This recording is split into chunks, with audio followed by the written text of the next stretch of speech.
You think it's just a podcast? Two guys, one mic, one mission: make men great again. Myron Gaines, a former federal agent, sits behind the mic. Sharp, disciplined, commanding. He says he's building high-value men through truth, toughness, and dominance. But the headlines tell another story. TikTok bans them after a viral dating clip. YouTube demonetizes the entire channel. Asian doll walks off mid-show. Nick Fuentes appears as a guest. In 2025, outrage erupts after guests make comments some interpret as justifying the Holocaust. Fresh&Fit didn't just teach self-improvement. Critics say they built a business on outrage, monetizing fear, selling identity, and creating a system that some say encouraged emotional dependence. So the real question isn't, did they help men? It's, was this ever about growth or just control? You meet Myron Gaines in 2020, not in person, on YouTube. He's sharp, disciplined, structured. He says modern men lack control, that women are entitled, that society is upside down, and he's here to reset the balance. To some, it sounds like tough love. To others, like salvation. But before the mic, there was the badge. 6 years in federal law enforcement, including Homeland Security. Then, a pivot. He quits. Teams up with Walter Fresh Weeks. Together, they launch a podcast from Miami. Fresh&Fit is born. It's not just a podcast. It's a brand, a structure, a doctrine. Teach men to level up: physique, finances, frame, but especially dating. By 2023, it hits 1.5 million subscribers and 250 million views. The show becomes a pillar in the red pill space. But critics say the message isn't just about growth. It's about authority, about defining who controls the narrative. Fresh&Fit doesn't feel like a conversation. It feels like a system. Each viral moment, each takedown, each lesson, engineered. And according to analysts, what they sold wasn't guidance. It was friction, a funnel of control, wrapped in the language of discipline, delivered with certainty. Movements like this don't just happen. Fresh&Fit was built with intention, step by step. Myron Gaines didn't come from content creation. He came from control. Federal law enforcement, 6 years with Homeland Security, badge, structure, command. In December 2020, he leaves the job, picks up a mic, partners with Walter Fresh Weeks. They launch Fresh&Fit out of Miami.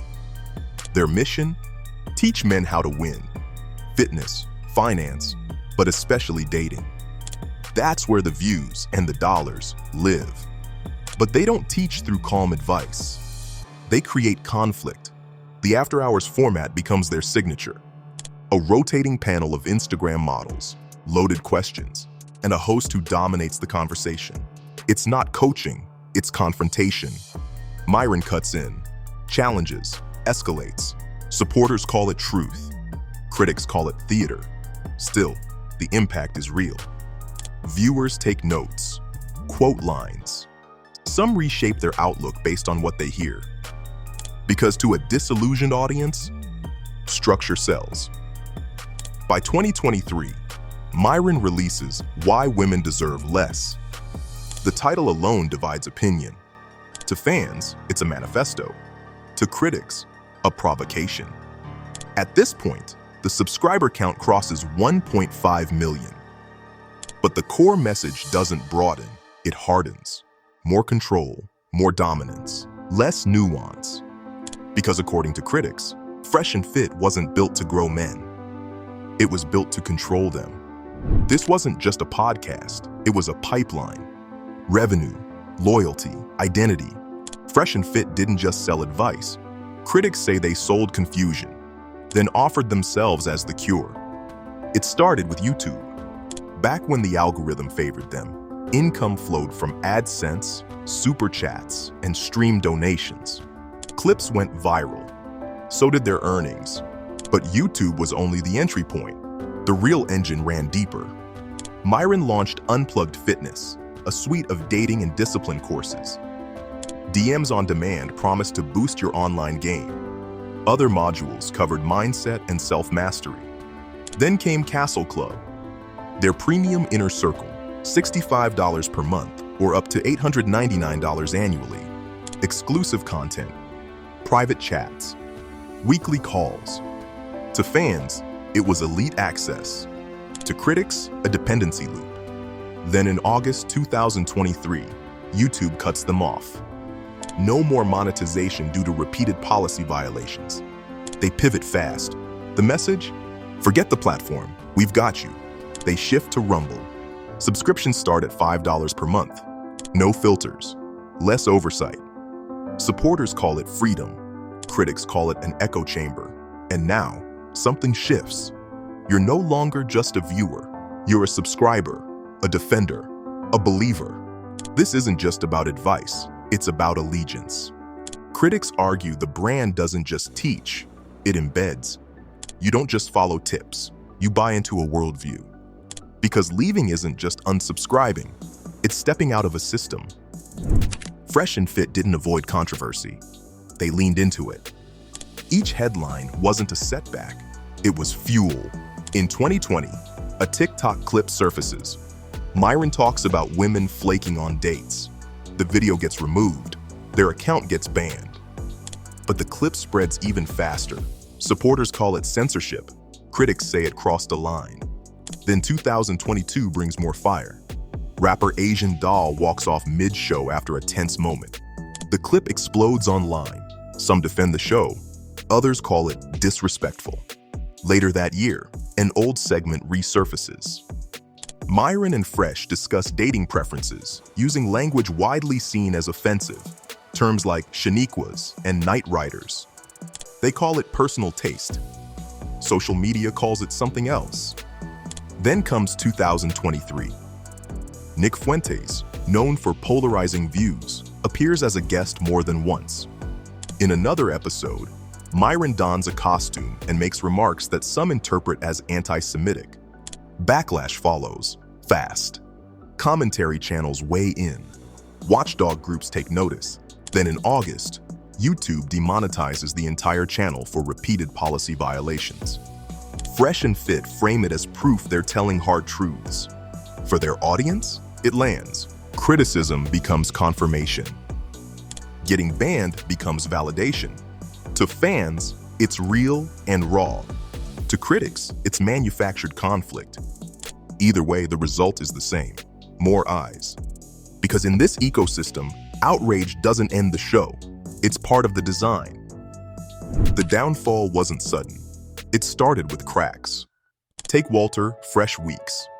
His persona was built on flash, luxury cars, elite parties, dating celebrities.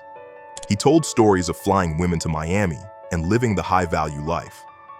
But viewers started noticing the seams. One viral moment? A guest laughs off his claim of dating a Grammy-nominated artist and walks off. Then came questions about credentials. Myron pitched himself as a dating expert, but critics said his tactics blurred ethical lines. Punish bad behavior, one clip said, a phrase that went viral on TikTok. Supporters saw tough love. Detractors saw manipulation. Behind the scenes, lawsuits mount. In 2022, Fresh&Fit sues a former guest for defamation.